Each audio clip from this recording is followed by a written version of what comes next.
Want the ultimate summer jeans? Like just a little frayed, but not too frayed, like relaxed, but not sloppy. Like, how do you get that? Stay tuned because I've got the best tips for you.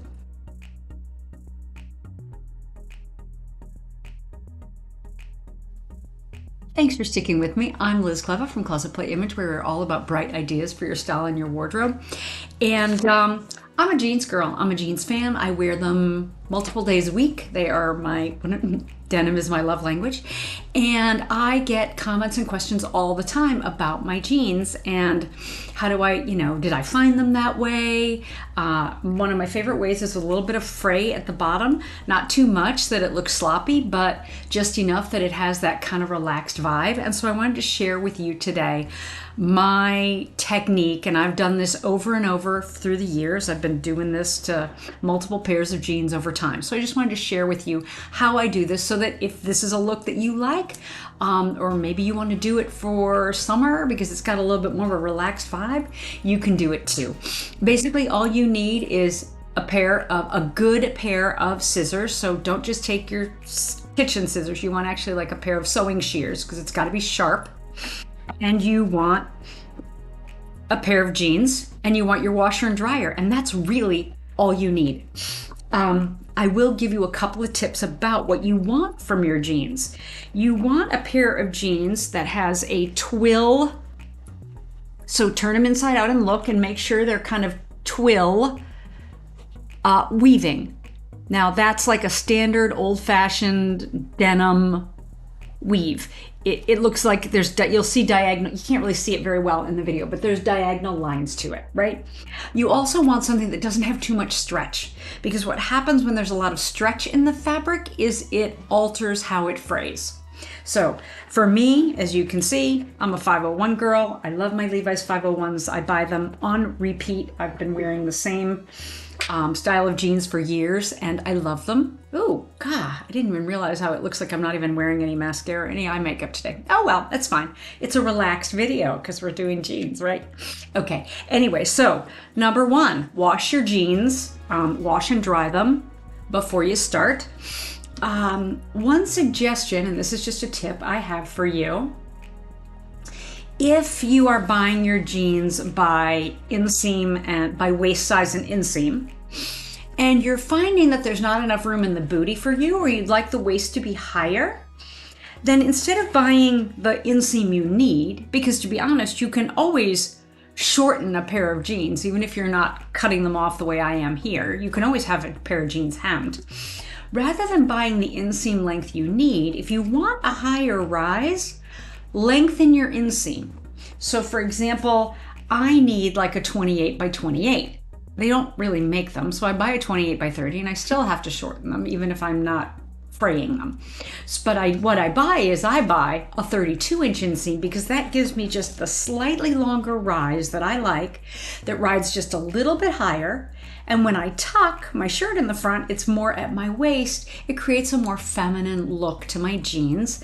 And then it's actually riding in a place that works well it works well if I want to tuck in my shirt. There we go. Gives a good proportion. So that's just a little hint there. Try different rise lengths to find the one that gives you the waistline where you want it, because they assume that if your legs are longer, then you're also going to need a longer rise. So that's how kind of that piece of that manufacturing process works. So try different leg lengths. Even if the leg is too long, it's okay. It may give you the rise you want. So second step is to just cut the bottom off your jeans. So and I don't even really worry too much about where I'm cutting it at that point. I'm just going to go in, I'm going to make a mark with a pin, like somewhere near my ankle bone, and I'm just going to cut it straight off. And I'm going to wear them a couple of times. Yes, they're going to fray a little bit and there's going to be some strings, and that's okay.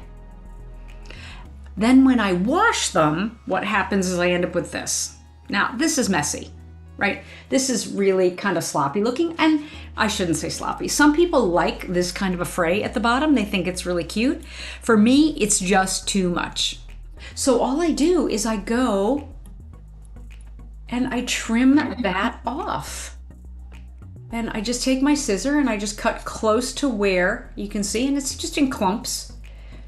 Tends to clump like that. I wash and dry them, and then I just go along cutting off the dangly strings. And I'm not going to subject you to that whole thing, but I've already trimmed it off on this side, so you can see it's already a whole lot neater. Now, chances are the next 2 or 3 times that I wash these, we're going to get the same thing happening. We're going to get a little bit more fray and a little bit more fray. Now it won't fray away. The whole jean will not disappear, but it'll fray a couple, maybe not even an inch, maybe a 1/2 inch to 3/4 of an inch. You won't get that much fray. And I just keep trimming off the white until it gets kind of where I want it. Now, the best part about this is you don't have to hem it. And the next best part is if they're not short enough, you go back a week later and you just cut it another inch shorter, for example, and start all over again. And eventually you'll get it to where you want it. It's really not, it's not a precise science. I don't measure exactly this many inches up. I just sort of cut and check, and then I'll wear it for a little bit and see how I like it. And then, I like it, it's good. It's good. Start with less cut off, because you can always cut off more, but you can't add it back on, right? So it's always better to err on the side of not cutting off enough. And because the legs will shrink as you throw them in the dryer, right? So think of it that way. It's a grand and glorious experiment, and you will find kind of the crop you like for you as you go along. I like a crop jean, particularly in the summer. It gives me a little bit more airflow. And then you get to see the ankles. And, ankles are just ankles, wrists, very feminine looking, little narrow ankles and wrists to have, sticking out of your jeans or out of your sleeves. And so I like that kind of look. Works for me. I think it looks cute with both a flat and a heel, maybe a little espadrille, whatever it is you want to do.